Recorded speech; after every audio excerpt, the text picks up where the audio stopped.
Welcome to Mom Table Talk Show. I am your host, Kai, and I want to discuss, chat, give you some insights, and hear some feedbacks on a topic that I'm focusing on many other different platforms, but I am focusing on the book of Proverbs, right?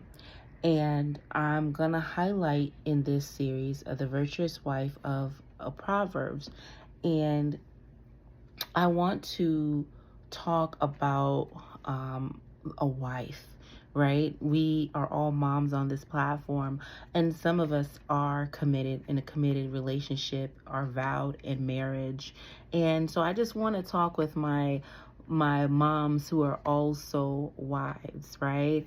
And we're gonna also talk about our ladies who are single and who are also committed in a relationship or dating with the hopes and goal and purpose to be married, right?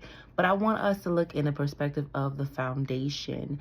And the book of Proverbs, I'm introducing to this community because I believe wholeheartedly in the principle and the foundation of how it not only sets an instruction, it sets guidance, but it also gives clarity on who we are and our role, and for us to continue to be reminded of who you are in God, your identity. Honestly, truly, your identity, and how you can stay committed with confidence, with courage, with the grace of boldness, right, and the authority in God. I am talking about God. Yes, because many may not know that Mom Table Talk is one of the principle is faith based.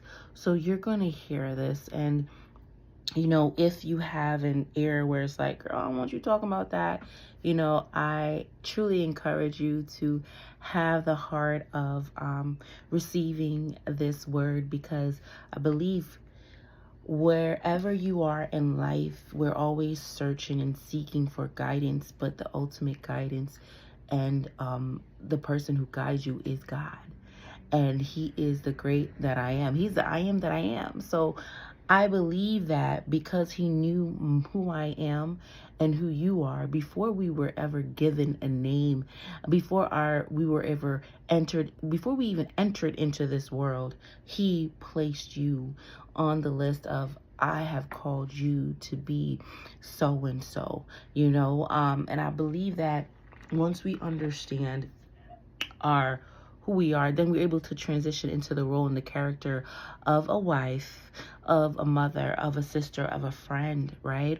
Of a helper. So I think it's important for us to understand the foundation and just in the guidance. So let's just dive right in. Before I give you the character of a noble wife, let's look at the background of Proverbs, right? Why does Proverbs exist? Who created Proverbs? We know it was the King of Solomon. But the theme, Proverbs refers to the path and the way, indicating conduct and lifestyle, providing both a goal and means to reach that goal. The goal is successful living, and the route to that goal is the way of wisdom. And along the route, almost every facet of important human relationship is mentioned. The book of Proverbs is relevant now as when it was written. Wisdom concerning relationships is timeless, just as the nature of sin and foolishness never changes. And one of the things that I want to highlight even more is this: powerful contrasts are used to show why wisdom is the answer. Why wisdom is the answer in parenting. And I'm going to talk about this piece too, Proverbs, when we're going to talk about the series in the parenting section, and how it is the wise are rewarded for their righteous. It sets the importance of the truth. Proverbs sets the standard. I truly believe that. And wisdom originates with God. So if it's a description and God is giving Solomon these words to give us the guidance and to be very skillful in living, why not understand the portrayal of a noble wife. And if we do feel if we can mirror that noble wife, then we'll be able to understand the wisdom of what it is to be wise as a wife, and how we can show honor not only to ourselves but first to God and then to our husband. And those who are really seeking for marriage, I think that is the beauty of it, to be a wife, but knowing that the commitment of being a wife, once we say I do, then the work continues. It continues on, right? There's beauty in marriage, but there is also work in marriage. There's also commitment in marriage.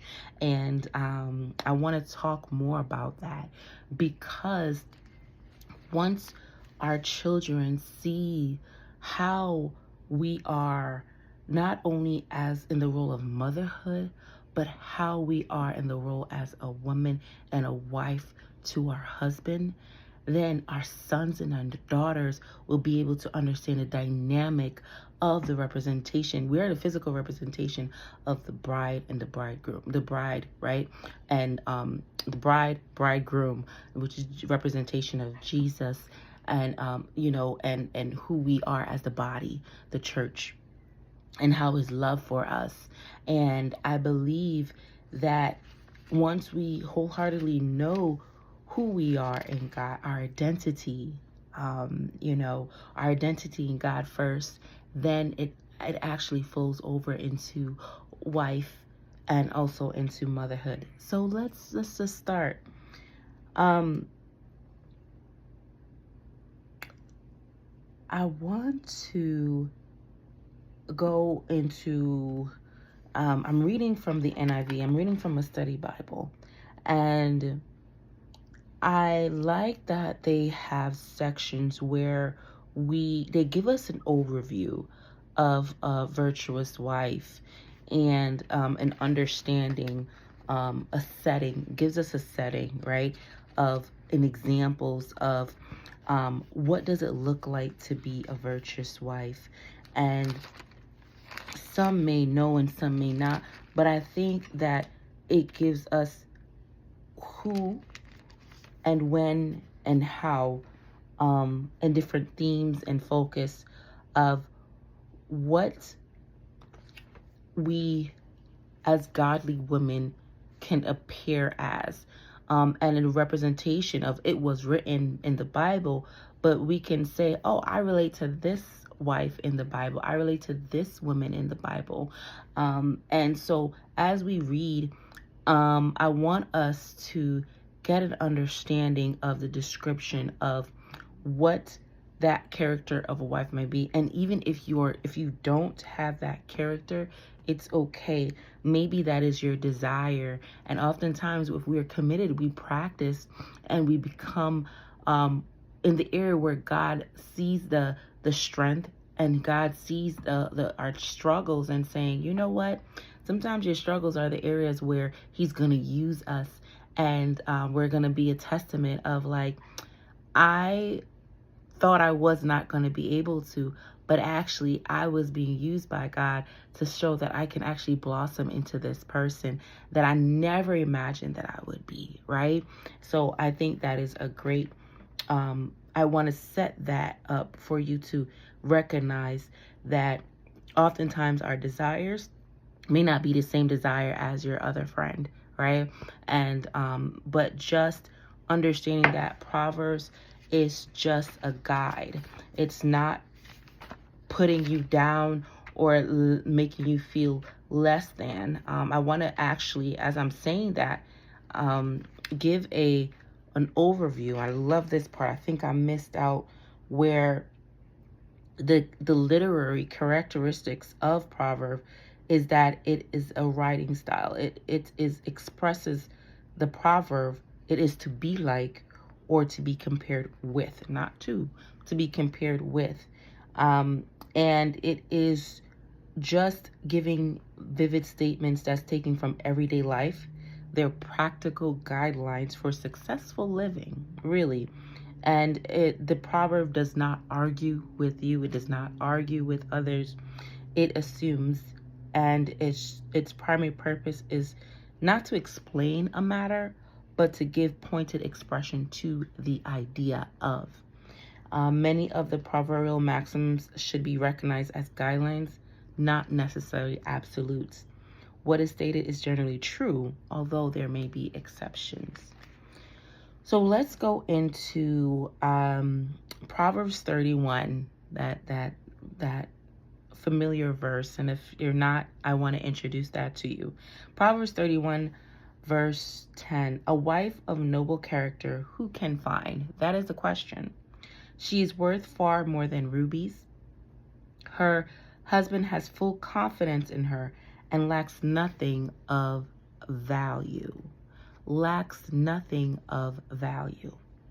So with the virtuous wife of Proverbs, they're giving a highlight. Before I continue reading scripture, I love the fact that they said that many outstanding godly women appear throughout the Bible, but the virtuous wife described here merits special praise.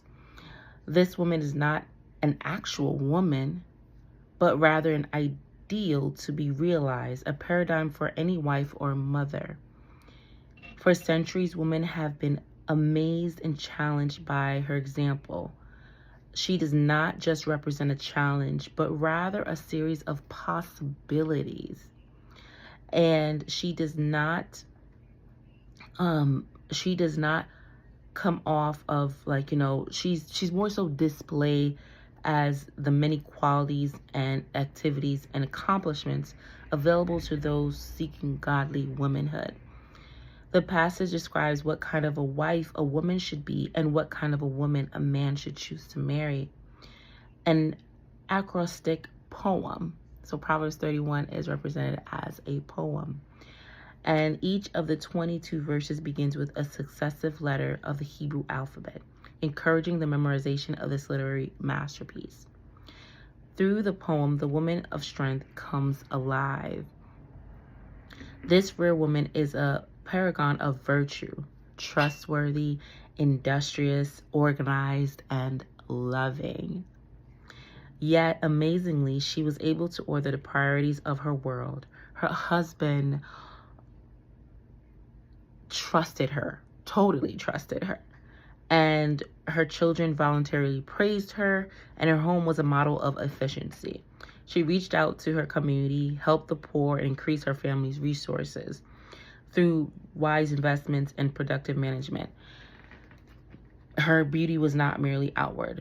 She embodied true wisdom. So this is godly womanhood. But as I was reading this, I can say that you can actually choose one or two of the character of this virtuous woman, right? And we may not have all of the virtue, but you can say, hey, I can actually relate to sis. I can relate to her so much. Starting off, I thought I wouldn't be able to relate to her, but I actually do. There's a part where I know that my child voluntarily praised me because of how I am in motherhood, right? How I model in my home, or I'm always just industrious in my community, right? So I may not be a wife, but I actually carry the characteristics as a wife. So when I do become one, it's just I carry the virtue of a wife. I am carrying the virtue of a wife. Even if I'm not a wife yet, but even if you are a wife, I want you to let you know that this poem is so beautifully displayed that you want to understand your qualities and your qualities in God and who God sees you as, your identity as who He has called you to be. And oftentimes we want to get fixated and perfect in areas, but if we understand and stay true to our virtue, God does the rest. Honestly, He really does.